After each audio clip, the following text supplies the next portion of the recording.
Me coube, nesse momento, falar sobre os termogênicos, dentro do uso abusivo dessas drogas em exercício e esporte. Eu vou fazer obviamente que eu vou entrar um pouco, falar de anabolizante, mas não vou falar de anabolizante, como o Cavazós já falou, mas a gente, só termogênico ficaria um pouco cansativo para os senhores. Eu vou tentar aqui para mexer um pouco com essa aula. Bom, não tenho nenhum conflito de interesse nesta apresentação, como manda a regra do Conselho Federal. Esse é o hospital onde exerço lá o meu ofício de cardiologista clínico. Temos um andar inteiro aqui de medicina do exercício, reabilitação cardíaca, comandada pelo professor Salvador Serra. Tenho orgulho de dizer que sou funcionário público desde a década de 70. Muito orgulho trabalhar no SUS, apesar do ministro atual fazer um grande esforço para acabar com o SUS. Dizer que lá no Rio de Janeiro, como funcionário público, não recebo há 4 meses, mas continuo trabalhando. Mais o 13º são 5 salários. Né?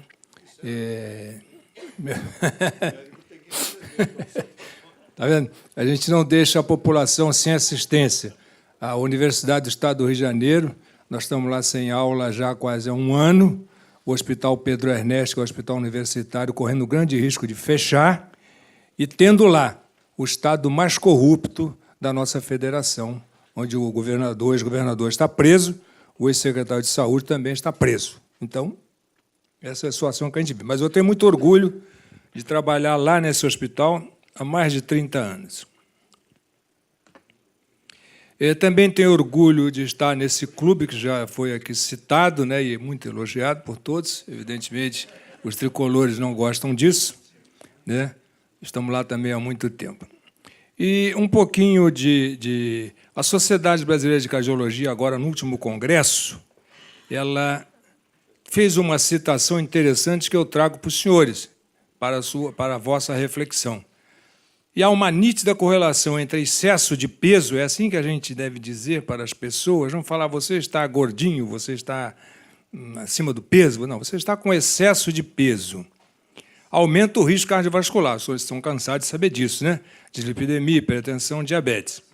E aí, aí eu aproveitei para colocar esse parágrafo que no escopo desta aula surge, então, o uso abusivo de drogas danosas à saúde na busca desta perda de peso, quando o ideal seria, o Veruschi já mostrou aqui aos senhores, o ideal seria isso aqui, uma dieta saudável, acompanhada por uma nutricionista ou por um médico nutrólogo, e exercício, evidentemente, avaliado por um médico, acompanhado por um educador físico para fazer os seus programas. É assim que a coisa deve funcionar de modo ético. Aí eu venho aquela questão dos senhores, que a gente sempre chega no consultório, aquela paciente, mas eu não como nada, mas como que engorda. Então, eu mostro aqui que comida realmente faz falta e as pessoas vivem assim. E eu coloquei isso aqui porque é uma grande verdade. Quer dizer, os restos de alimentos jogados fora dos restaurantes do mundo inteiro daria para alimentar um 3º mundo. Então, não teríamos fome no mundo se a gente não jogasse tanta comida fora. É por isso que a gente chega no restaurante, pede aquele prato, o garçom nunca te orienta, aí vem um prato desse tamanho, daria para 4 pessoas, e você joga fora. Não é assim que a coisa deve funcionar. Isso é muito ruim. Bom, nos casos, então, aqui embaixo, a seguir, vou mostrar aos senhores, e os senhores vão ter uma ideia, se esse termogênico, por exemplo, eles teriam ação neste indivíduo. Ajudaria ele a tomar termogênico?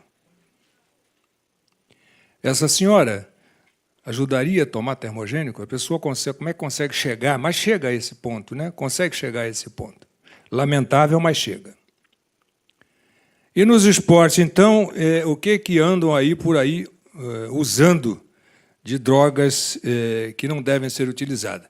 Então, a cada evento esportivo, ocorre o aumento do uso de substâncias ou métodos proibidos, com vista a melhorar de modo artificial o desempenho esportivo, o que tem motivado maior vigilância das autoridades nacionais e internacionais. Quer dizer, a questão do controle da dopagem, cada dia mais ela fica mais rigorosa, ela fica mais criteriosa, e a gente vai conseguir um dia vencer essa batalha. Evidentemente, se não tiver dirigente corrupto envolvido, como todos aqueles dirigentes russos envolvidos naquela dopagem. Aí fica difícil, né? Mas, se depender dos médicos, né, dos outros profissionais de saúde envolvidos, isso não vai acontecer. Então, o que são esses chamados, hoje muito na moda, os termogênicos? Eles são conhecidos como queimadores de gordura. É isso aí. São chamados fat burner, por aumentarem o metabolismo, proporcionando maior queima de gordura, que são convertidos em energia disponível. Auxilia na perda de peso. E na composição, os senhores vão encontrar efedrina, muito ruim, os seus efeitos cardiovasculares, levando, evidentemente, a repercussões graves no sistema cardiovascular, indo até a morte súbita. Cafeína, salicina, taurina e o DMA, ioimbina, ginseng e guaraná. Então, aqui é importante, vale ressaltar para os senhores os efeitos colaterais desses termogênicos, evidentemente, perda de massa magra, porque você não perde só gordura, você perde também massa magra. Você faz uma sarcopenia química, você perde músculo. E você pode ter arritmias, evidentemente, com repercussões fatais para esse indivíduo. E aí vem um outro problema que a gente vai, evidentemente, lutar contra ele. Quer dizer, existe um progresso da farmacologia, da medicina e da ciência do esporte que faz surgir constantemente novas formas de incrementar artificialmente a performance. O Verusca já aumentou aqui, mostrou aqui para os senhores a questão dos ergogênicos usados de maneira criteriosa, o que torna necessário uma legislação dinâmica, atual e suficientemente abrangente para acompanhar esta evolução. Porque os ergogênicos estão em moda. Hoje o garoto chega com 12 anos no seu consultório e o que é mais grave, ele vai com a mãe ou vai com o pai para pedir. Eu queria usar aquele negócio que o meu amigo está usando na academia. Vejam vocês, um garoto de 12 anos. Precisa usar alguma coisa? Não. A mãe dele precisa aprender a fazer ele comer o que é de bom, né? Para poder ele fazer exercício e viver tranquilamente, não dar nada artificial para ele. Bom, aqueles que, de alguma forma, participam ativamente do esporte, os senhores estão aqui envolvidos, de alto rendimento, como atletas, treinadores, médicos especializados, devem buscar sempre atualização constante, evidentemente, para evitar o risco que o Cavazoli colocou de você usar uma droga proibida que não vai passar pelo doping. Você tem, óbvio que ele mostrou aquelas autorizações que você pode fazer para poder usar uma droga com efeito, evidentemente, de tratamento de quem é doente, de quem você ter provas que ele precisa daquilo. E aí vem, isso já foi falado aqui, os suplementos ergogênicos, quais são os perigos ocultos. Vejam os senhores aqui, olha, esse é um trabalho novo, esse trabalho, um jovem no uso de drogas do chamado ergogênico, evidentemente, que acabou tendo um infarto agudo do miocárdio, misturando esses ergogênicos com bebida alcoólica e outras drogas. Então, ele teve um infarto agudo, isso começou os sintomas 2 horas após tomar 3 drinks de vodka, misturado com um drink energético. Esse era o eletro dele da entrada, já começava a fazer um supra de ST em parede antroceptal, e, evidentemente, depois aqui ele começou a infartar, e aqui os senhores têm, então, as suas coronárias, evidentemente, com um chouriço grande dentro do vaso, evidentemente que ele fez uma trombose intracoronariana e fez um infarto agudo, evidentemente, com repercussões muito ruins para ele. Então, não vale a pena. Aquele caso que eu citei, que eu deixei lá no Rio de Janeiro, jovem de 28 anos, esse jovem aqui tinha 24 anos, e esse outro 28 anos que misturou uma bebida dessa com bebida alcoólica e fez uma fibrilação atrial. Menos mal, né? Fibrilação atrial, um dia na vida todos nós teremos uma fibrilação atrial, mas não precisa tomar isso para ter fibrilação atrial muito precoce, né? Então, ele exagerou. Mas tomou um susto. Acho que tomou. Vou ver se vai tomar vergonha na cara agora. Essa moça, isso aqui, essa foto fica aqui, porque isso é de jornal, saiu em tudo que as pessoas viram isso, saiu em jornal. 10 minutos, ok. É uma jovem que morreu usando termogênico e anabolizante. Agora, veja isso aqui. Ó. A tia dela perguntou, Tainara, quem te receitou? Foi receita médica? Ela disse, não, tia, foi uma colega minha que toma e me indicou, disse Lúcia. E morreu. Ela fez a ginástica, estava na academia, chegou em casa, passou mal, a tia mandou ela tomar um banho, depois do banho ela veio a óbito. Esse é um trabalho da Revista Brasileira, agora, muito novo, só para mostrar o que usam mais. É o chamado whey protein, que é uma proteína do soro de leite, está muito em moda, né? Muito em moda isso. 50% usam isso. O Batista vai falar disso, creatina 30%, BCAA 30%, glutamina 5%, cafeína 5% e outros 5%. Agora, interessante, quem é que prescreveu isso? Quem prescreveu? Por conta própria, passou ali na loja e comprou 20%. Lamentavelmente, o educador físico prescreveu 45%. Amigos prescreveram 10%. E a nutricionista, coitada, estava aqui só com 25%. Né? Então, ela foi usurpada do seu direito de prescrever algo que pudesse ser, evidentemente, feito com critério.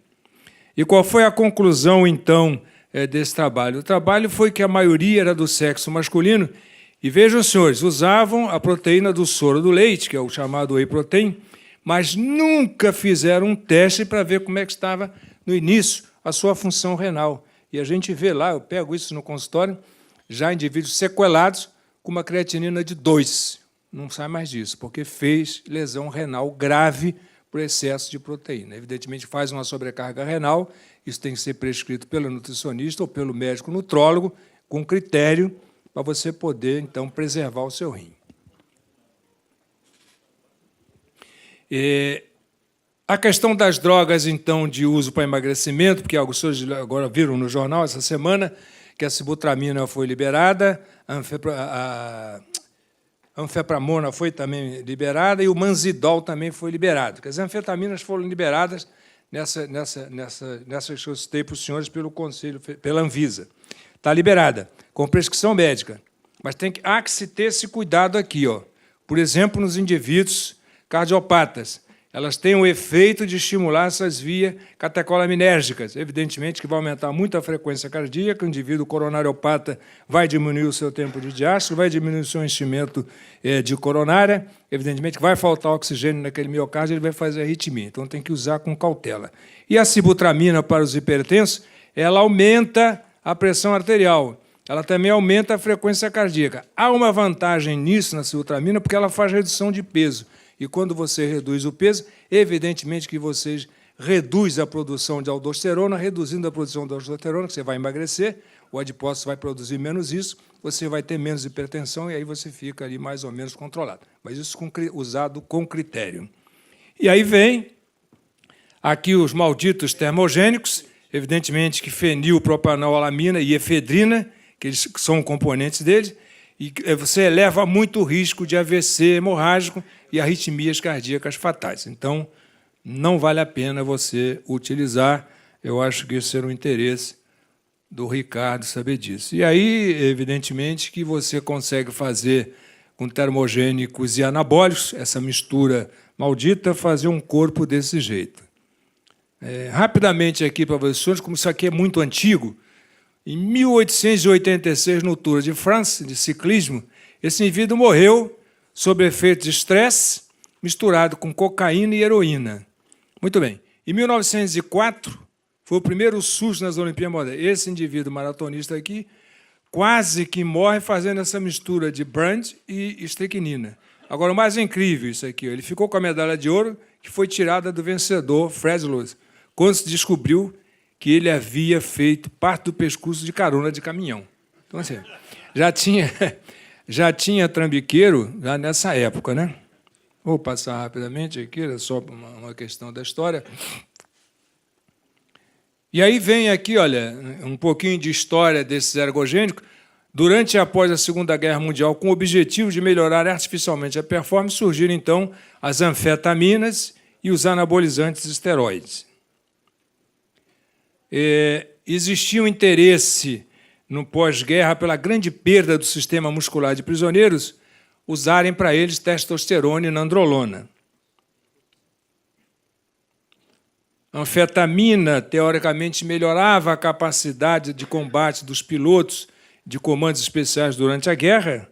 Vejam que a coisa é muito antiga. E aí saiu agora, muito recentemente, o Hitler gostava de usar esteroides, usava altas doses de esteroides anabólicos, usava morfina em altas doses. Isso foi escrito agora, esse livro desse autor aqui, mostrando isso tudo. Ele era um viciado. E eu botei isso aqui embaixo porque o Nabil deu uma entrevista recente, falando muito mal do óleo de coco, e eu concordo com ele, né? Tem umas controvérsias aí do óleo de coco, mas o óleo de coco aumenta muito o LDL colesterol, então ele é ruim. Então é importante que você utilize outras coisas e não o óleo de coco. Bom, então, dentro desse uso abusivo, os senhores têm os estimulantes, né, o indivíduo aqui dando a sua cheirada, os narcóticos, ele fica meio bobo, os anabolizantes, o diurético e os hormônios peptídeos, por exemplo, a eritropoetina.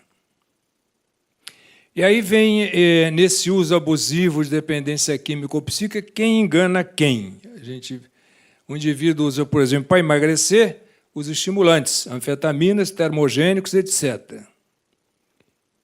Virar o indivíduo, anfetaminas, e são termos utilizados, descolar, alucinógenos, êxtase, viajar, heroína, LSD, e sarar, anabolizantes e testosteronas, etc. Então, esse controle das substâncias, ela pode ser feita, já foi citada aqui, em competição e fora de competição. O Cavalo já falou disso, você tem que ter que solicitar ao comitê, evidentemente, ou até a própria federação, alguma droga que você tenha que usar num indivíduo que necessite dela e que ela é proibida. Já falaram nisso aqui, as drogas proibidas, os métodos proibidos, e, evidentemente, aqui o pessoal do DOP fica muito preocupado, e com certeza, porque os glicocorticoides eles são permitidos, evidentemente, aqui, anestésicos locais, glicocorticoides são permitidos, fica proibido o uso oral, retal ou por via intramuscular e venosa de corticosteroide. Então, tem que tomar cuidado. Se você faz, por exemplo, intralesional, intraarticular, você não consegue pegar um vaso, você não consegue jogar no sangue, não é sistêmica, você pode usar ali. Acontece que você usa intramuscular e você não pode, usando intramuscular, colocar que foi intralesional ou que foi intraarticular, porque aí foi sistêmico, e sistêmico não pode utilizar, está proibido. Bom, então, quais são os efeitos inofensivos disso? Veja você aqui, ó, você compra isso na internet, Xanadrine, o Maruan, que contém efedrina, guaraná, cafeína, tirosina, e essas drogas todas aqui. E o que a propaganda promete, então? Nos casos desses termogênicos, todos aqui citados, promete que acelera o metabolismo, faz definição muscular e emagrecimento, e são vendidos como produtos naturais, à base de plantas. Evidentemente que é mentira e tudo tem efeito colateral e efeito danoso. Eu acho que acabou o meu tempo. Os termogênicos têm, então, aqui os efeitos cardiovasculares, nas taquicardias ventriculares sintomáticas, extracistos ventriculares frequentes, fibrilação atrial e morte súbita. Você pode passar, o jovem passou por ali e chegou próximo, né? Então, essa foi uma resolução da Anvisa de 2002, que determinou que tudo isso aqui, se não tivesse registro, fosse cassado. Isso, então, virou caso de polícia. Vejam aqui, um estagiário de direito comprava a receita médica, a Academia de Ginástica de Recife foi fechada por anabolizante, polícia prendeu 4 homens suspeitos de vender anabolizantes, polícia do Rio, enfim, vamos em frente. Virou caso de polícia.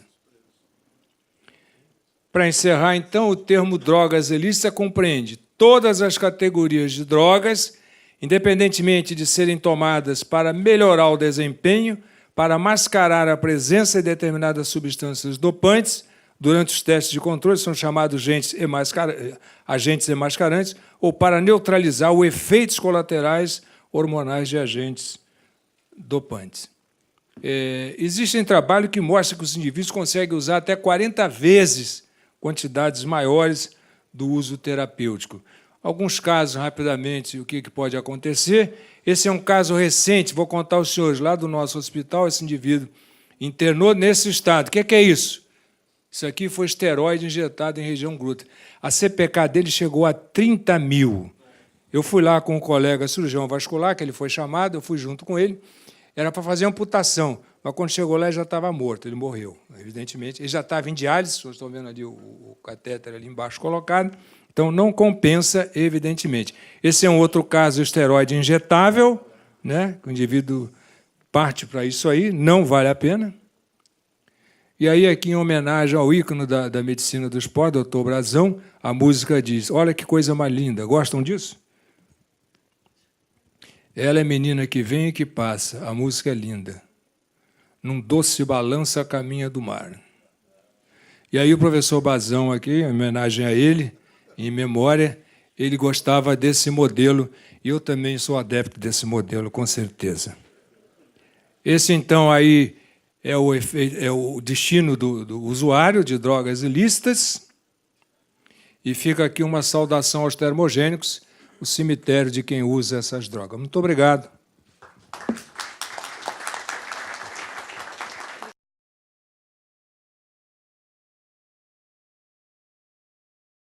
Quando nos deram esse tema, em relação à utilização da creatina, isso tem uma pequena história, que já vem há mais de 2 décadas, para vocês mais jovens, etc., em que nós começávamos o nosso congresso da Sociedade Paulista e Brasileira, Medicina de Cardiologia, a discutirmos com alguns excelentes profissionais da área de educação física a suplementação da creatina.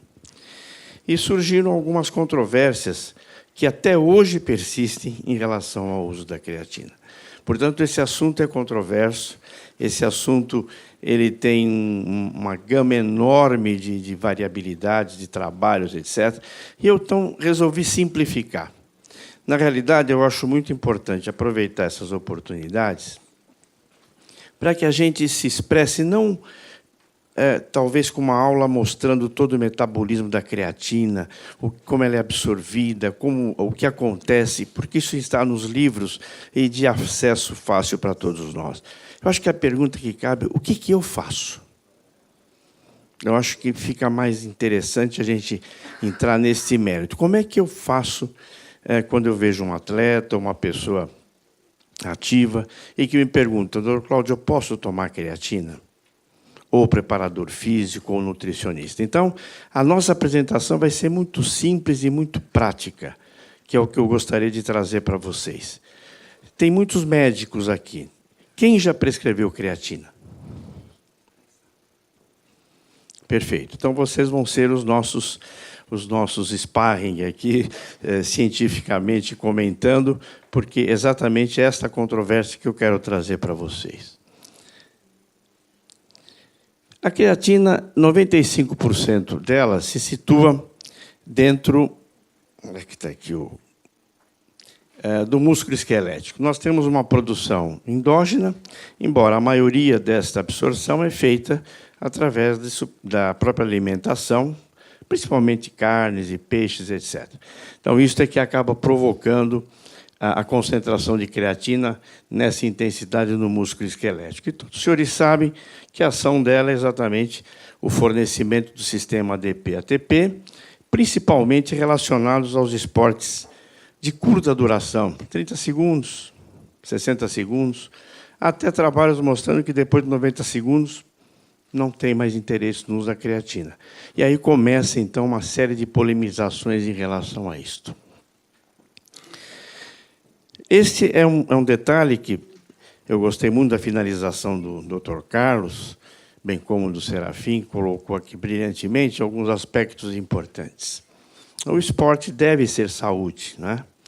Mas, infelizmente, o esporte também está envolvido com área econômica, com produção de lucro, com produção de dinheiro. Este é um dado extremamente interessante. Veja o volume de dólares em relação somente à creatina. Esse é um dado dos Estados Unidos. Mas será que eles utilizam muito? Utilizam. 17% a 74% dos atletas utilizam, em várias modalidades. Então, isso não é recente. Isso aí já vem, no mínimo, há 2 ou 3 décadas, principalmente há 2 décadas, em que se utiliza isto. E, evidentemente, começa a surgir as razões. Primeira razão, ele quer o aumento da sua potência muscular. Ele quer o seu efeito ergogênico. Ele é um atleta. Ele tem essa característica, esse ímpeto psicológico. Quem lida com um atleta, acabou de chegar um atleta agora aqui, que é muito... É um corintiano aí meio fora do esquadro. Aí. Já somos, é o primeiro. Então, esse efeito ergogênico é procurado exatamente pelo uso dessa creatina. O nosso tema, de todos nós aqui, vamos obedecer ao que nós somos chamados, uso e abuso. Eu posso usar creatina? Posso. Eu posso abusar da creatina? Não posso. Mas o que é uso e o que é o abuso? Você tem uma série de características que nos permitem distinguir o uso do abuso. Quando nós colocamos esse aspecto, nós queremos saber exatamente, será que tem efeitos colaterais? O doutor Serafim já mencionou aqui em relação às alterações renais. Será que isto tem alguma evidência nesse aspecto? Então, nós entramos no plano do efeito colateral principal da creatina. E eu vou citar para vocês que eu não ficaria só com esse exemplo da creatina em relação à função renal, que também é um assunto altamente discutível. Eu tinha um jogador de futebol no Centro Olímpico, isso já faz umas 2 décadas, porque a gente já tem uma vida em cima disto. E nós íamos fazer um simpósio no Centro Olímpico aqui em São Paulo, na Secretaria Municipal de Esportes, sobre esses mesmos temas que vocês veem que isso vem ciclicamente sendo discutidos. E esse jogador fez alguns treinamentos na Portuguesa de Desportos, nossa querida e saudosa, vamos falar saudosa, né, porque está ruim numa draga danada. E ele me disse, posso ser testemunha do problema da creatina? E por quê? Porque eu tive lesões musculares absurdas com a creatina. Mas qual foi o motivo? O que o médico te disse lá da Portuguesa, que era um colega excelente, ele tomou por outras causas? Água, edema no músculo. Então, acaba ficando edema. E ele tinha repetidas e frequentes lesões musculares em função do uso ou do abuso da creatina.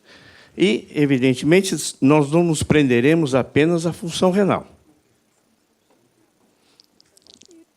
Isto tudo começou, essa controvérsia, num trabalho muito bem colocado na revista Lancet, ali é um C em vez de H, desculpe, do Pritzner, num rapaz de 25 anos que desenvolveu um quadro de glomerulosclerose após a utilização de 20 gramas semanais por 60 dias. Muito bem. Estabeleceu-se, então, uma polemização. Colegas prescrevem, orientam, nutricionistas prescrevem, orientam. Muito bem. O trabalho foi criticado. Por quê? Porque nos parece que este rapaz apresentava já um antecedente de doença renal. Portanto, seria uma coisa errada na hora errada. Porque os trabalhos que vocês leem, aprendam uma coisa com quem já tem uma certa vivência. Não rezem em cima do trabalho. Discutam aquilo que vocês estão lendo.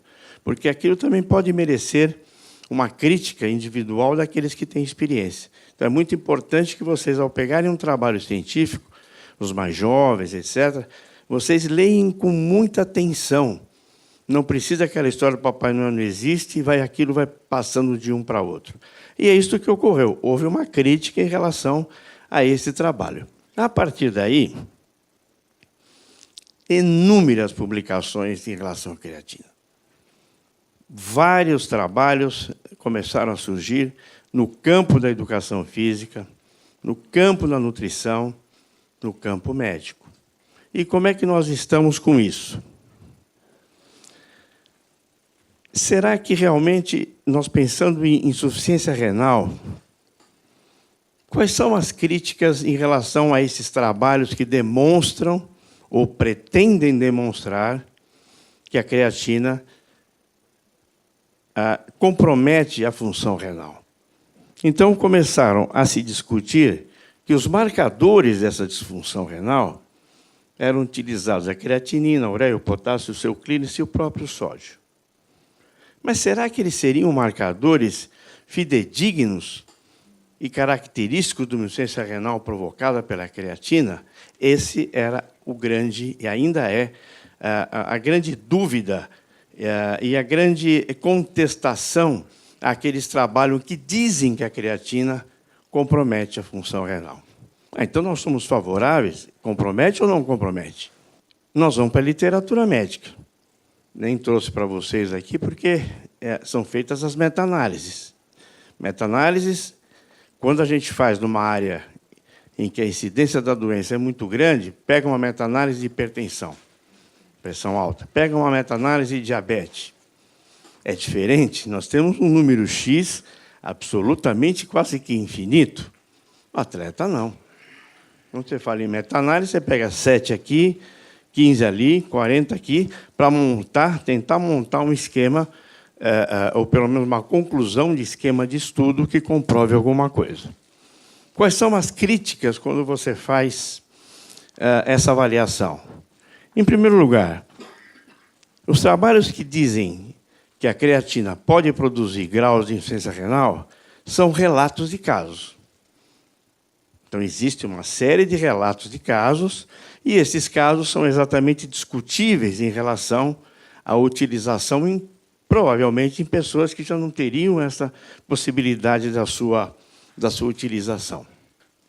Um outro aspecto muito importante é a curta duração desses estudos. São estudos que se fazem em 30 dias, 60 dias, dizendo que aumentou a potência desse atleta ou desse indivíduo, ele melhorou seus graus de performance naquele período, mas é muito curto. Podem pegar os trabalhos, vocês vão ver isso. São trabalhos que, no máximo, você chega na literatura. Para você pegar um trabalho de 5 anos, eu vi um trabalho utilizando por tempo mais longevo. Então, eu não posso chegar à conclusão, com trabalhos curtos, que isso melhora ou não melhora a performance. Um outro aspecto é o tipo de exercício. Evidente que isso aqui vai ter influência em relação às cargas de creatina. A individualidade. Isto é importantíssimo na medicina e em qualquer área que lida com a saúde. Nós não podemos esquecer que cada um é um. Claro que nós partimos de princípios que nos ensinam os trabalhos da evidência, porém, a individualidade é que nos coloca diante da nossa própria experiência. O tempo de uso, quanto tempo usou? Se há alguma participação na sua história clínica do antecedente renal. Então, resumindo, dou ou não dou? Uso ou abuso? É isso que nós queremos saber.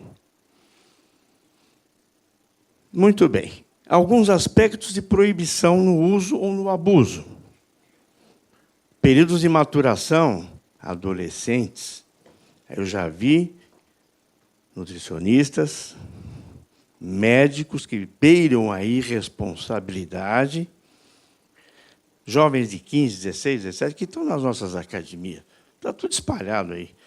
E orientados absolutamente de uma forma errônea. Idosos, não há estudos. Está começando a aparecer nas pessoas que vão para as academias, que têm seus 60, 65, não vamos chamar de idosos, mas se preparando para tal, e que, incrivelmente, começam a ser aconselhados em relação a isto.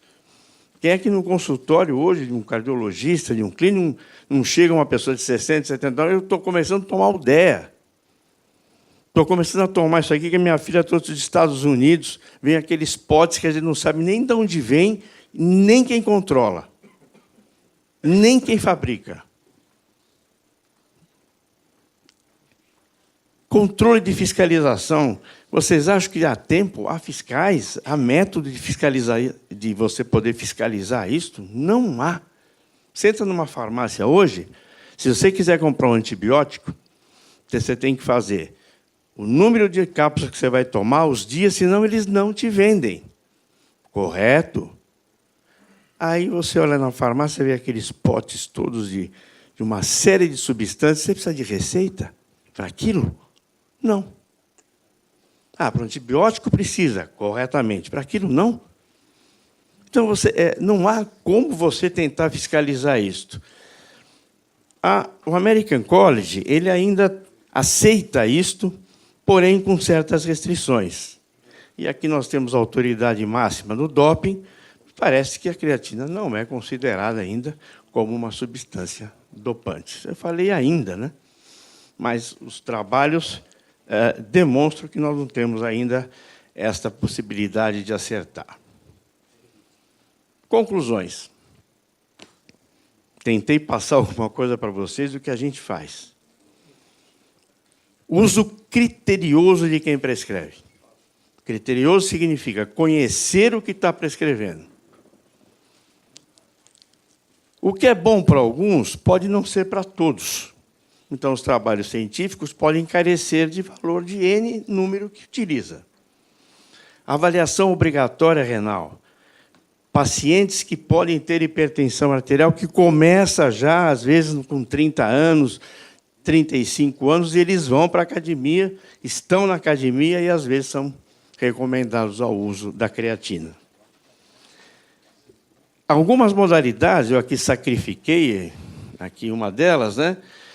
São pessoas que estão na faixa de 30, 40 anos, ou um pouco menos, que podem já ter uma doença cardiovascular assintomática, são chamados jovens adultos. Então, todos esses critérios, quem prescreve deve conhecer. Deve ter a noção exata daquilo que está fazendo e da origem daquilo que vocês estão dando. O que nós temos, então, de conclusão? Eu não gosto de recomendar a creatina. Respeito quem dê, que tenha conhecimento, que tenha experiência, que o seu N não seja de 2 atletas ou 3 que mandaram para uma maratona, ou que faz a meia maratona, ou que faz ciclismo, etc. Tem que ter um N representativo, para que a gente possa reconhecer o seu uso de uma maneira ergogênica e correta. Não é crítica a quem faz, absolutamente, porque ainda se mantém dentro de um aspecto altamente controverso. Estudos, até hoje, publicados, com vários protocolos. Aqui há uma variedade enorme de protocolos.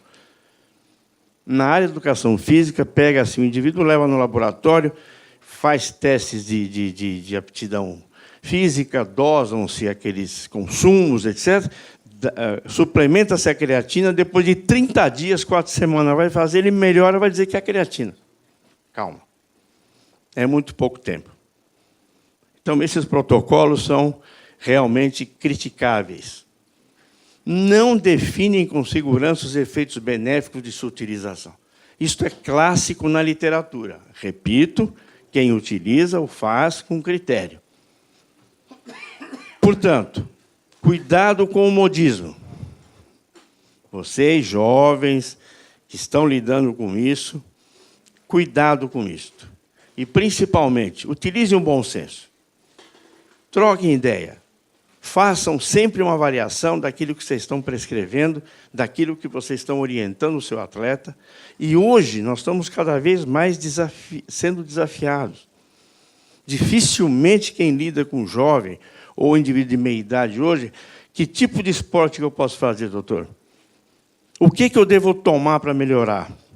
O que a minha filha pode trazer dos Estados Unidos para eu melhorar minha massa muscular?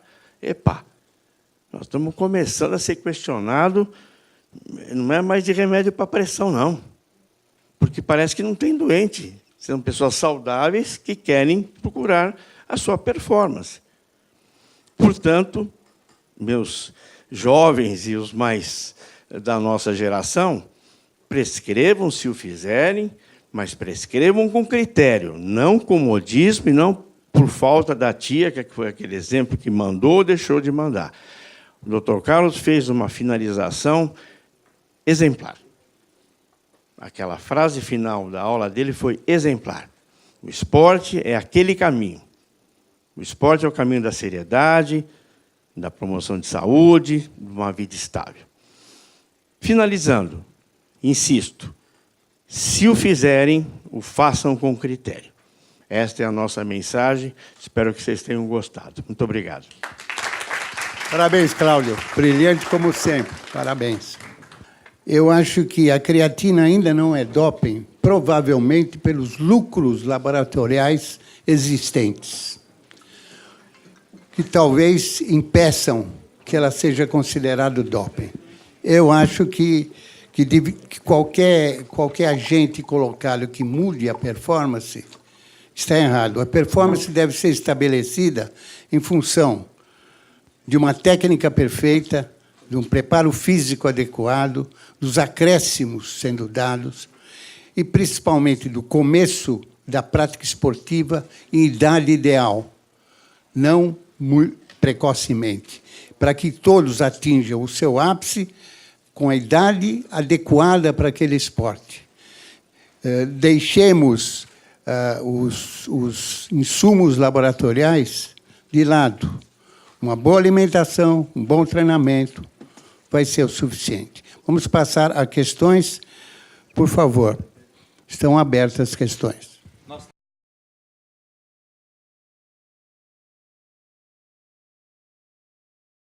Em relação àquele estudo que o senhor mostrou do rapaz que tomou 3 doses de vodka e um Gatorade, pelo slide, logicamente não deu para ler todo o estudo, mas dava a entender que a causa do infarto, ou pelo menos isso aí que foi passado, né, seria isso daí. Assim, a coisa principal que eu aprendi das aulas do Dr. Nabil Goraiba, ele está na sala, é que ninguém morre de véspera. Esse paciente não apresentava nenhum outro comprometimento vascular ou cardiológico anteriormente a isso, porque me parece 3 doses de vodkas. Você lendo tudo ali, além disso, além de usar esses ergogênicos, esses termogênicos misturados com efedrina, com essas coisas todas, ele também usava cocaína, maconha. Então, evidentemente, a gente sabe que a cocaína ela é altamente aterogênica. Ela desenvolve a doença cardiovascular, ela lesa todas as artérias. Evidentemente que ele não tinha sintomas, ele fazia exercício e não tinha sintomas. E ele passou mal junto com mais 2 amigos, se você ver, foram 3. Né? Os 2 amigos também tiveram sintomas de mal-estar, tonteira, mas não tiveram dor no peito. Ele, além disso tudo, ele teve dor no peito e infartou. E os amigos foram liberados depois. Mas todos, evidentemente, que aí, acho que o grande malefício dele foi a cocaína, que ela é altamente aterogênica. Espetacular a sua apresentação sobre creatina, mas com relação ao controle de doping, eu diria que está muito difícil a creatina ser proibida. Porque, para a substância ser proibida, ela tem que estar na lista de substâncias proibidas da UADA, AMA. Né?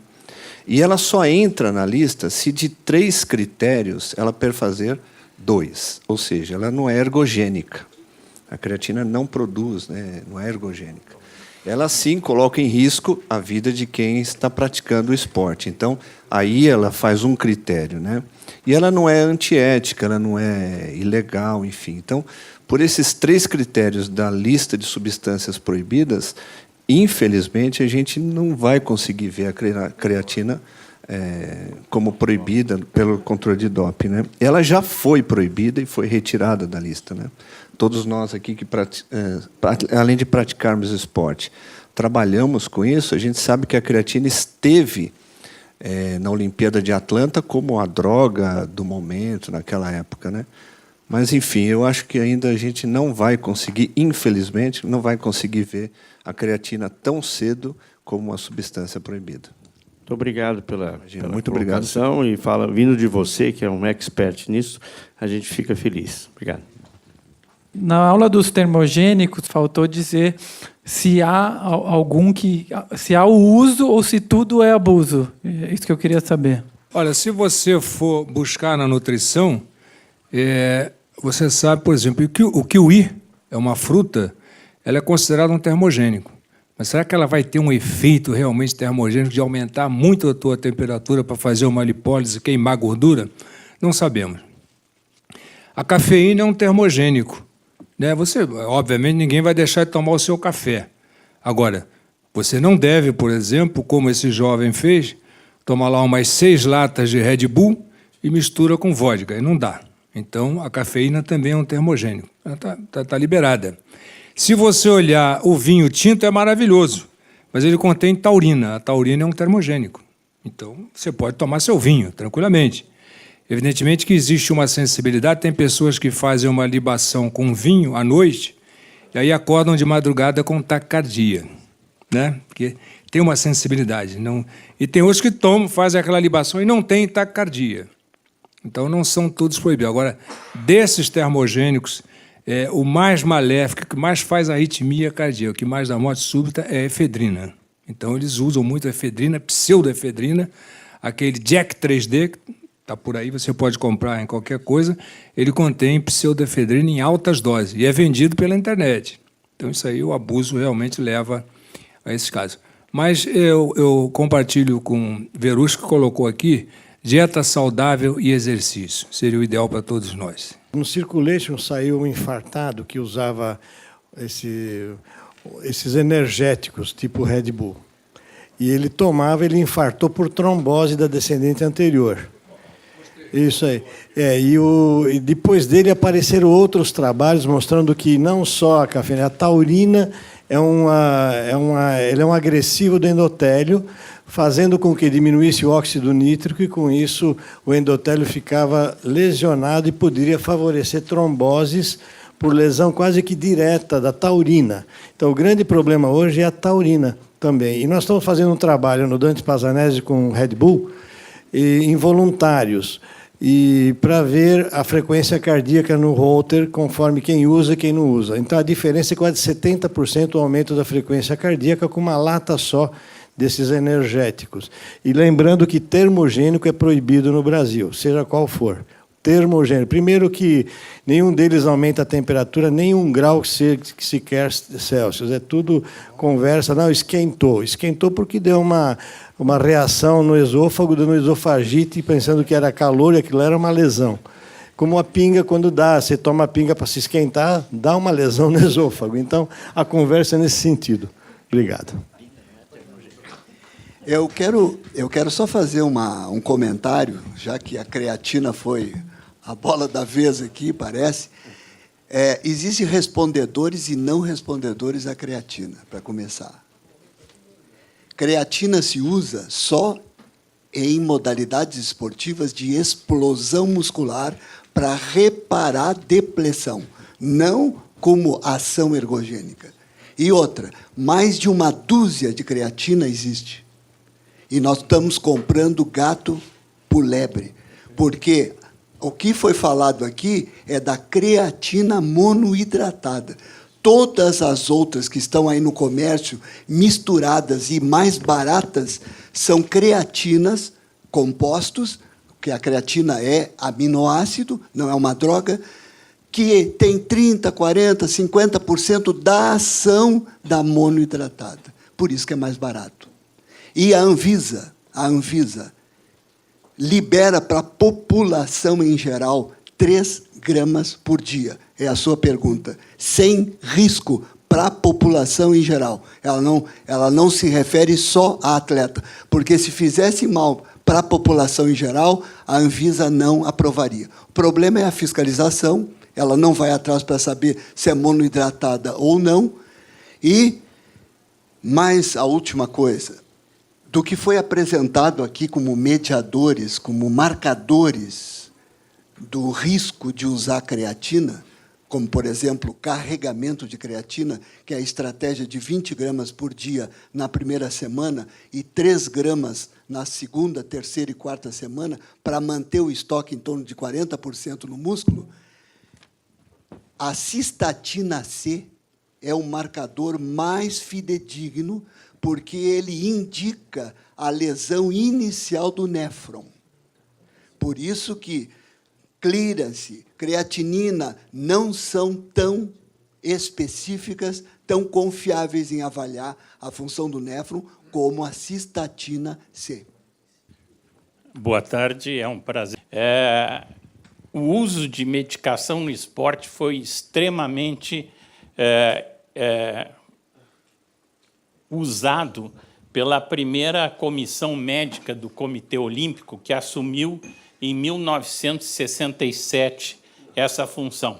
A função anterior, do braço anterior do Comitê Olímpico Internacional, era a Federação Internacional de Medicina do Esporte, razão porque essa primeira comissão médica tinha 5 médicos do Comitê Executivo da Federação Internacional. E era uma comissão eminentemente médica. Evidentemente, por ser uma comissão eminentemente médica, sempre se priorizou nessa comissão e em toda a sequência do movimento olímpico de 67 até agora, 2 valores fundamentais, que é a ética e a saúde. Então, eu já poderia responder imediatamente para vocês que existe tolerância para o uso de medicação no esporte, sempre que for respeitada a ética e a saúde. Como é que começou essa ideia de usar medicamento no esporte? Evidentemente, o atleta ele pode ter um problema, ele vai precisar de uma medicação. Então, a comissão médica do COI começou a liberar, de certa forma, o uso de medicamento no esporte.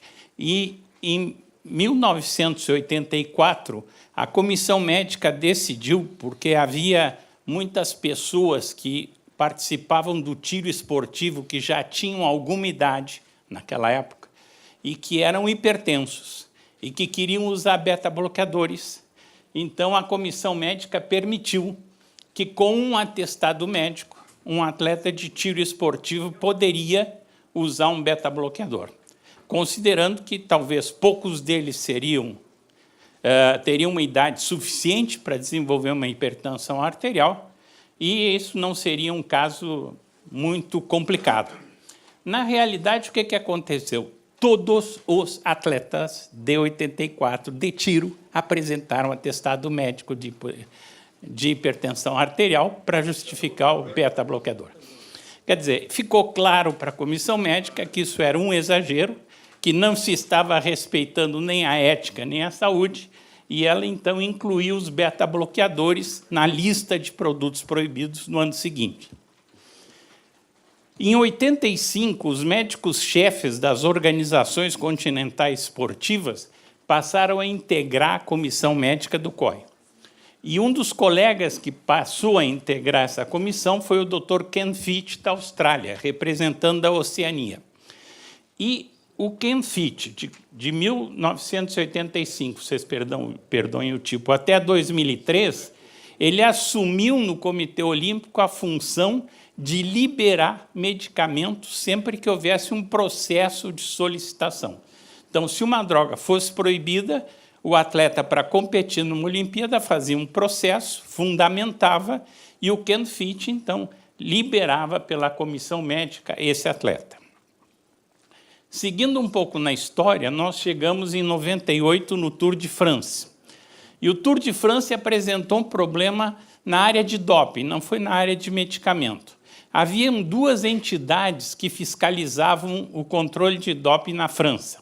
A polícia francesa, porque na França é crime penal usar doping. Se vocês usam um doping esportivo, vocês vão presos, não vão ser suspensos. E a UCI, que fazia o processo comum que nós temos aqui no Brasil do julgamento esportivo.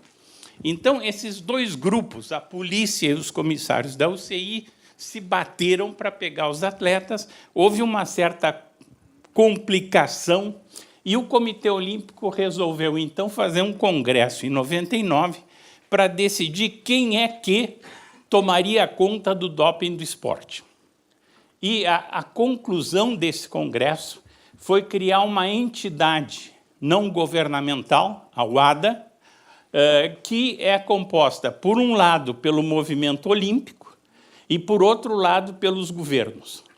Então, esse conselho de fundação é que iria ditar as regras internacionais harmonicamente para movimento olímpico e governo em relação ao doping.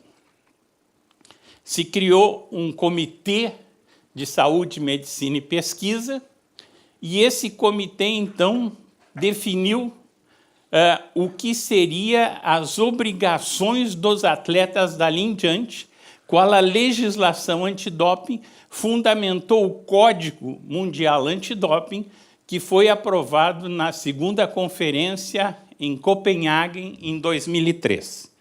Então, a partir de 2003, nós temos um código harmônico, nós temos listas de produtos proibidos que é harmônico para governo e Comitê Olímpico, e, então, nesse código se criou a figura de uma autorização de uso terapêutico.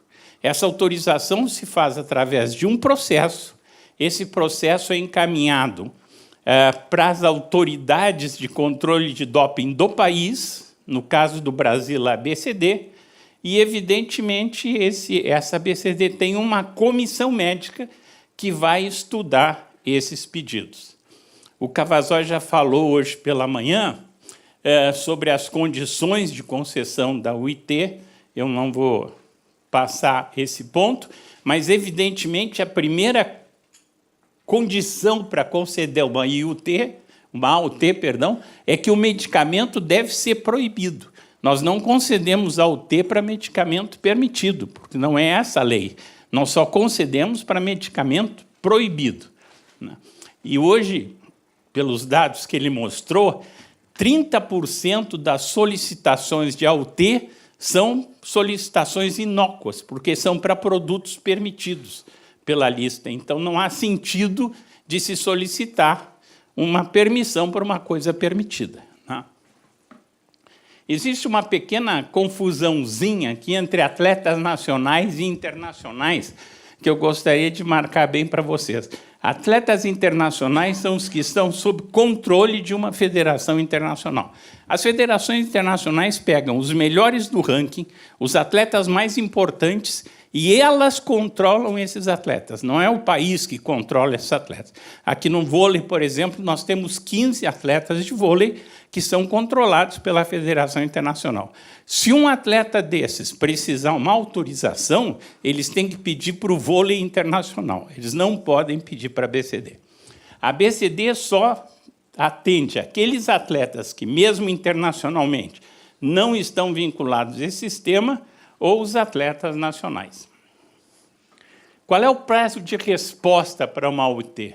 O prazo de resposta máximo é 30 dias.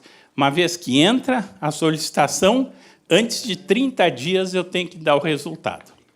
Quando existe um jogo regional, continental ou olímpico, a comissão médica pode autorizar excepcionalmente uma AUT, porque se demorar 30 dias, termina o jogo.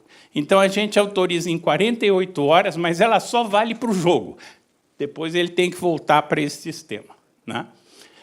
A AUT tem sempre um prazo de validade. Eu não posso dar uma AUT, por exemplo, se eu tenho um atleta diabético insulino dependente, que tem que tomar insulina.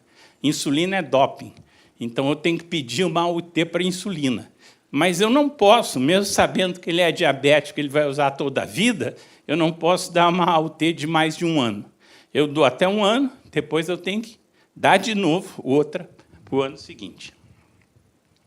E, em casos especiais, eu posso dar retroativamente. Por exemplo, um jogador de basquete está no banco, uma abelha pica ele, ele faz um edema de glote, aí o cara vai ter que entrar depressa com uma adrenalina.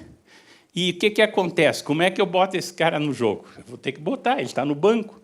Então, a gente pode dar depois uma AUT retroativa baseada na urgência do caso.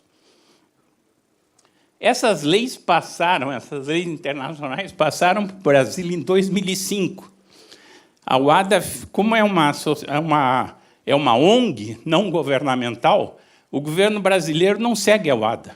Não pode seguir a UADA. Porque a UADA é uma ONG. Então, o que a UADA fez? A UADA jogou o código dela para a Unesco. A Unesco criou uma convenção médica exatamente igual ao código, E a Unesco pediu aos países que subscrevessem essa convenção internacional. Então, o Código da UADA vale para o Brasil porque foi endossado pela Unesco, não porque o Brasil aceite a UADA, que é uma ONG, né? Então, o Brasil assinou, curiosamente, foi o primeiro país a assinar a Declaração de Copenhague, foi o 75º a ratificar em 2007. O governo brasileiro aprovou esse código aqui em 2008 e, em 2011, foi criada a ABCD. E aqui vocês têm as funções da ABCD, e eu sublinhei uma: criar uma comissão de autorização de uso terapêutico no seu artigo 4.4. Essa comissão foi criada, foi publicada essa portaria no Diário Oficial, e aí vocês têm a comissão de AUT da ABCD. Todo pedido que é feito para a ABCD é estudado por essa comissão, e essa comissão, então, dá um parecer sobre o pedido. Outra vez eu vou pular esse slide, porque o doutor Cavazoli também falou sobre isso, sobre a forma que se faz esse pedido, que é um formulário que está nas páginas da ABCD, e é muito fácil de pegar, mas isso aqui eu vou fazer questão de explicar para vocês qual é a sequência dentro do AMAL-IT. A ABCD recebe a solicitação de um clube e envia para o Cavazoli, que é o presidente da CAUT. O presidente responde e envia a um membro para dar o parecer. O presidente recebe o parecer e envia de volta para a ABCD. A ABCD inclui o parecer no programa internacional, que é o ADAMS, que todas as federações internacionais e confederações podem ver que esse atleta tem uma autorização, e o médico do clube é informado. Quanto demora esse processo no Brasil? Esse processo no Brasil demora cerca de 6 dias. Ele demora 2 dias aqui na ABCD, demora um máximo de 2 dias entre receber e responder na comissão, e demora mais 2 dias para incluir o parecer no sistema internacional. Existe um grau recursal, isto é, se eu não fui autorizado a usar e eu acho que é uma injustiça, eu posso recorrer da decisão. Primeiro eu vou recorrer ao próprio CAUT, num pleno, né? Depois eu posso recorrer para o ADA, e depois eu posso recorrer para o Tribunal Arbitral do Esporte de Lausanne. Esses são os graus de recurso de uma autorização terapêutica. Eu tentei apresentar para vocês alguma estatística de autorização terapêutica. Eu confesso que eu não encontrei nenhuma. Não existe nada publicado pela ABCD desde que foi fundada. Nos Jogos Olímpicos do Rio de Janeiro, nós tivemos mais 56 pedidos de autorização. 30% deles eram pedidos que não se justificavam, e todos os outros foram concedidos. E a grande maioria dele, mais de 60%, córticosteroide. Então, isso é o que eu tenho para trazer para vocês. Aí vocês veem 67, 52 concedidos, 22% negados, corticoide 63%, sendo o produto mais usado para solicitação por outras vias que não vias superficiais do corticosteroide. Era o que eu tinha a dizer para vocês. Muito obrigado pela atenção e uma boa conferência.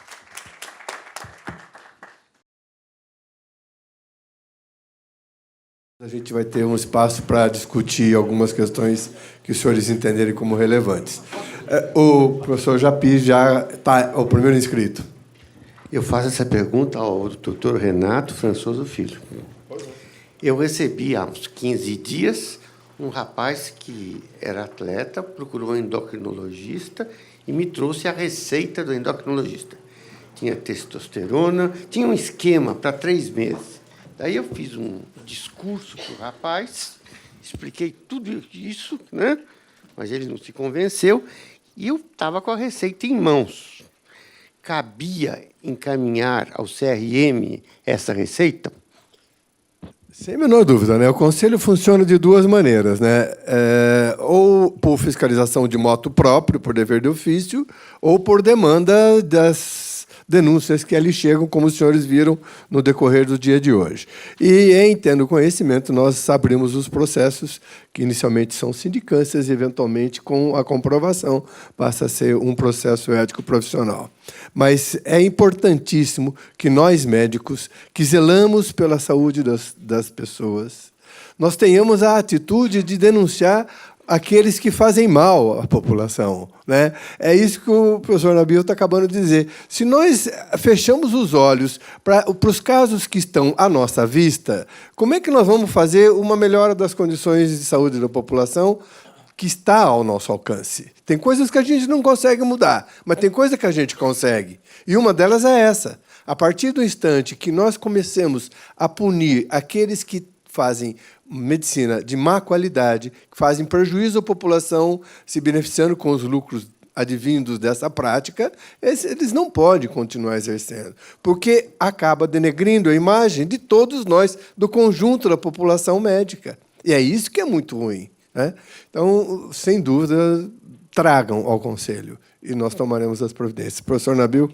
Eu posso tomar a receita do paciente? Não, eu posso avisar o paciente que... Não, tem que ser autorizado. Não existe denúncia anônima, não existe. Mas você pode fazer através de instituições, por exemplo, regionais da Associação Paulista de Medicina, sociedades de especialidades, uma determinada clínica, não é?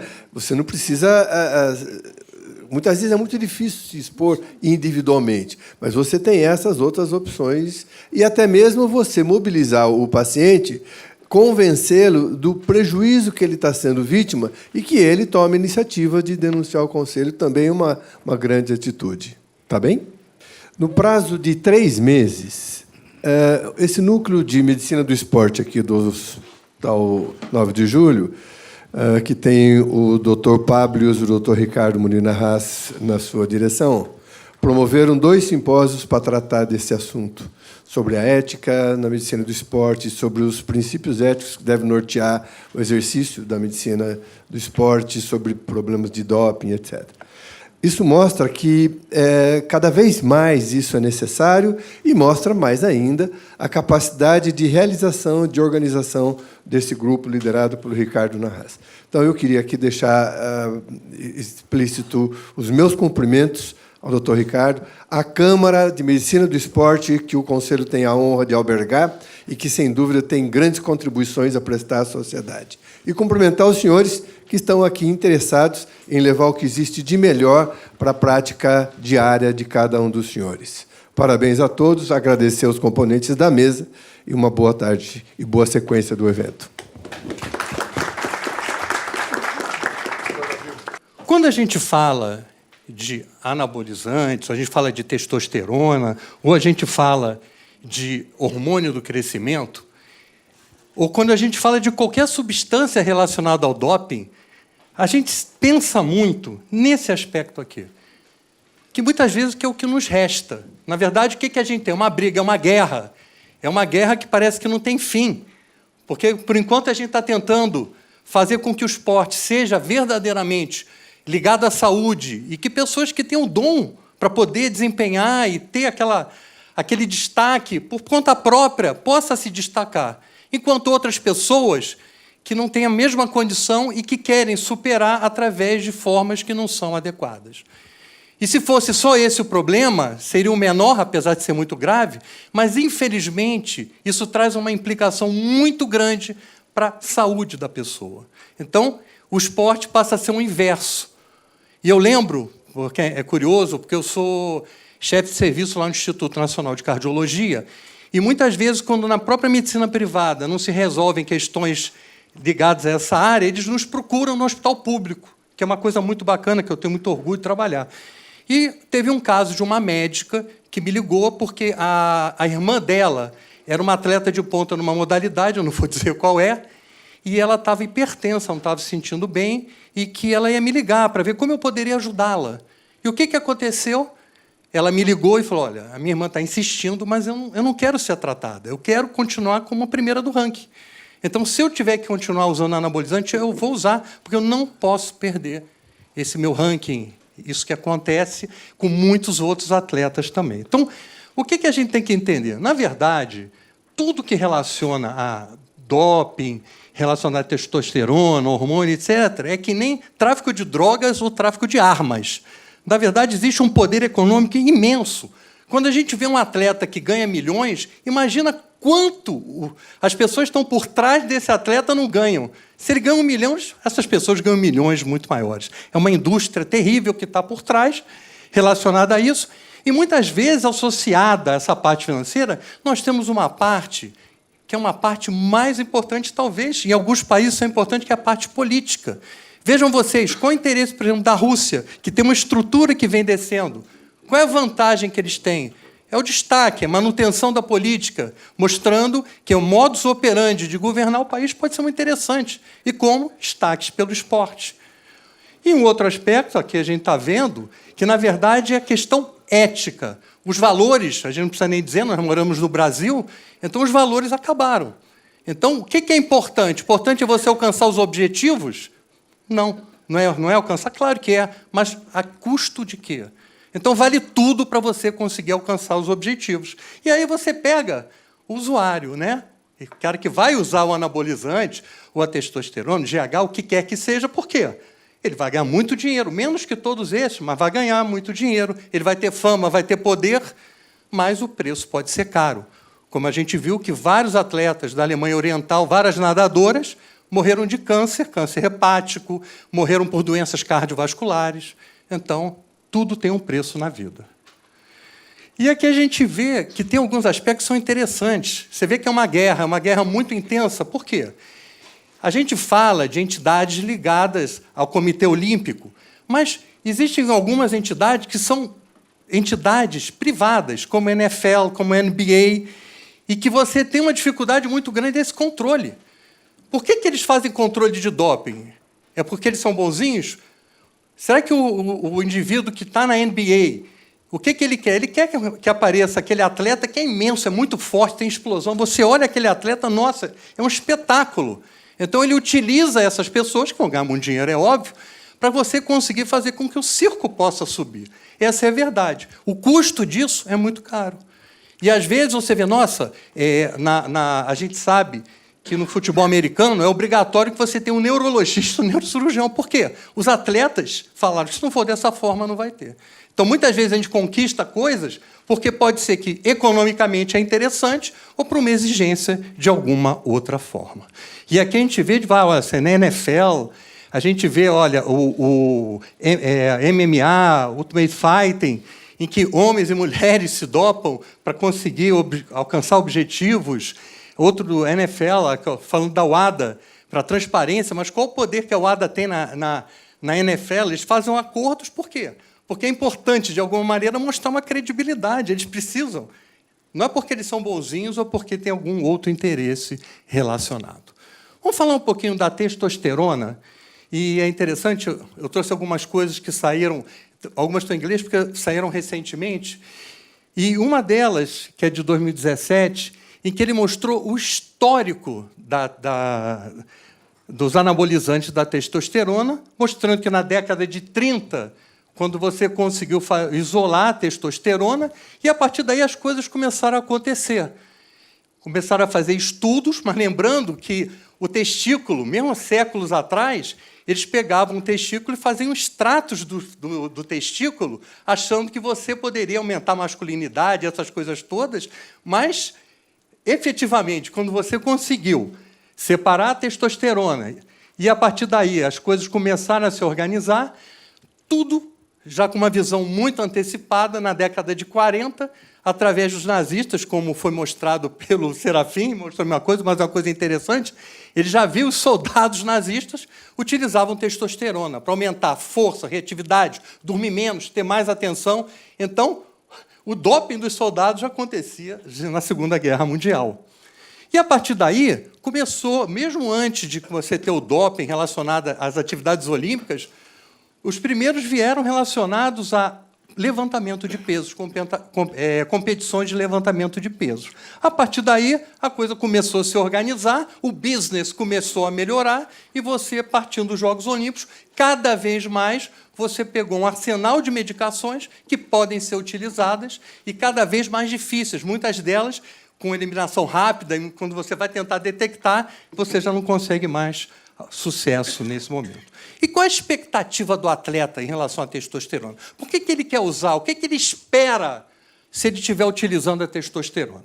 Ele quer aumentar a hipertrofia muscular, ele quer aumentar a força, potência, tempo de reação, performance, agressividade, vontade e impulsividade.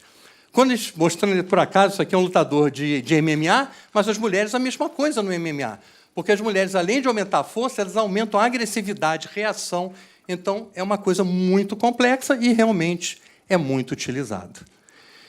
Esse é um artigo que é relacionado ainda àquele primeiro que eu mostrei, que é de 2017, e que ele faz um levantamento, que nós já sabemos, em relação a todos os sistemas que são afetados pelo uso da testosterona ou anabolizante. Então, percebam, senhores, o sistema endócrino, em que você tem diminuição do libido, diminuição da fertilidade, hormônios femininos, metabolismo da glicose, atrofia testicular, e a gente pode ir embora do jeito que você achar melhor. Vez e meia, a gente vê um atleta de basquete, por exemplo, que teve câncer de testículo.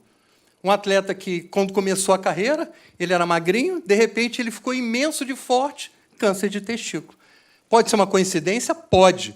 Mas esse aumento grande de massa muscular com câncer de testículo, dificilmente ele não está usando alguma coisa nesse sentido. Com o sistema cardiovascular, a mesma coisa. A gente tem alteração do metabolismo lipídico, a gente tem trombose, infarto. Isso que o doutor Nabil falou, eu acrescentaria só a hipertensão arterial, porque, na verdade, esses hormônios, eles, além de dar uma descarga simpática, eles também retêm sódio líquido, por conta disso você tem aumento da pressão arterial. Sistema hepático, entre outras coisas, você tem câncer hepático, alteração da creatinina, icterícia, fatos relacionados à injeção. A gente tem vários tipos de hormônios que podem ser utilizados por várias vias, venosa, via oral, via tópica, em que, quando você tem injeção, você tem hematoma, fibrose, infecção local, hepatite B e C. Muitas vezes você tem grupos que utilizam determinados tipos de anabolizante e trocam a seringa quando fazem a injeção. Então, vejam vocês que trata-se de um problema de saúde pública em paralelo. Vocês têm distúrbios psíquicos de comportamento, que é aumento do humor, alteração, do humor, agressividade, depressão, alterações de pele, sistema músculo-esquelético. Na verdade, você pode ter aumento das lesões de tendões, dorócia, fechamento epifisário precoce. Você pode ter sintomas gastrointestinais, como enjoo, vômito, diarreia, sangramento. Pode ter edema, febre, tremores. Realmente, os efeitos colaterais são imensos. Se a gente for entrar nas minúcias de cada subgrupo desses, a gente pode levar um dia inteiro falando aqui. Na UADA, quando você entra, primeira coisa que você vê, quando você clica em agentes anabolizantes, agentes proibidos. São proibidos em qualquer momento. É proibido antes, durante, depois. São agentes proibidos e não devem ser utilizados. E você tem a lista de todos. Você tem a lista dos exógenos, você tem a lista dos endógenos e você tem outros anabolizantes que também podem ser usados. Olha só, hormônio do crescimento. O tempo não vai crescer, mas o hormônio faz. Então, o que a gente pode observar? Dois conceitos importantes relacionados a atletas de elite, que usam, isso também é um trabalho de 2017, em que eles mostram o conceito relacionado aos efeitos do hormônio do crescimento. Então, você tem algumas observações importantes relacionadas à parte muscular, você também tem um aumento de massa muscular, tem um aumento da força contrátil, e tem uma característica um pouquinho diferente do hormônio dos anabolizantes. Porque, ao invés de você ter um risco maior de lesões tendinosas, o hormônio ele faz com que você possa ter menos lesões tendinosas. Então, hoje, existem alguns grupos que associam os hormônios anabolizantes ao GH. Bom, esse é um trabalho de 2017 e que eu vou trazer uma revisão sistemática.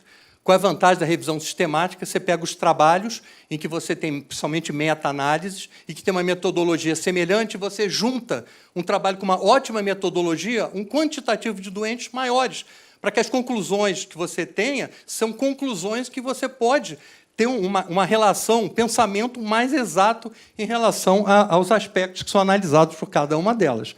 Percebam, senhores, que começou em torno de...